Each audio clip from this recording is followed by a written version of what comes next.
It has been more than 2 years since the launch of goods and service tax in India. GST is now implemented everywhere in the nation, and taxpayers have begun to understand it and comply with it to a great extent. India has surpassed the stage of inception from GST, and it is the right time to apply the provisions of GST audit across the country. Though the process of registration and computation has become unequivocal, GST is a trust-based taxation regime wherein a taxpayer is required to self-assess his tax liability, pay taxes and file returns. Thus, to ensure whether the taxpayer has correctly self-assessed his tax liability, a robust audit mechanism is must.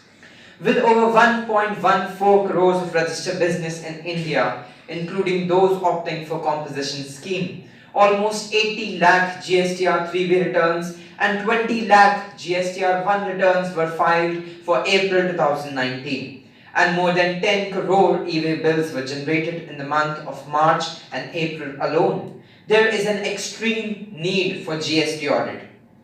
Audit under CGST Act 2017 is defined as the examination of records, returns and other documents maintained by a person registered under GST or any other law.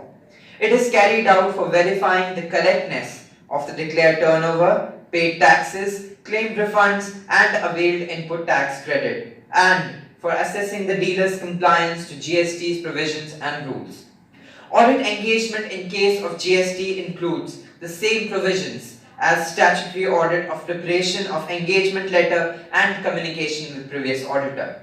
The CGST Act further states that every registered person whose turnover during the financial year exceeds the prescribed limit, that is rupees 2 crores, shall get his accounts audited by a chartered accountant or cost accountant and submit a copy of audited annual accounts, certified reconciliation statement in Form GSTR 9C and other documents along with annual return in Form GSTR 9, which is due on or before 31st December of the subsequent financial year.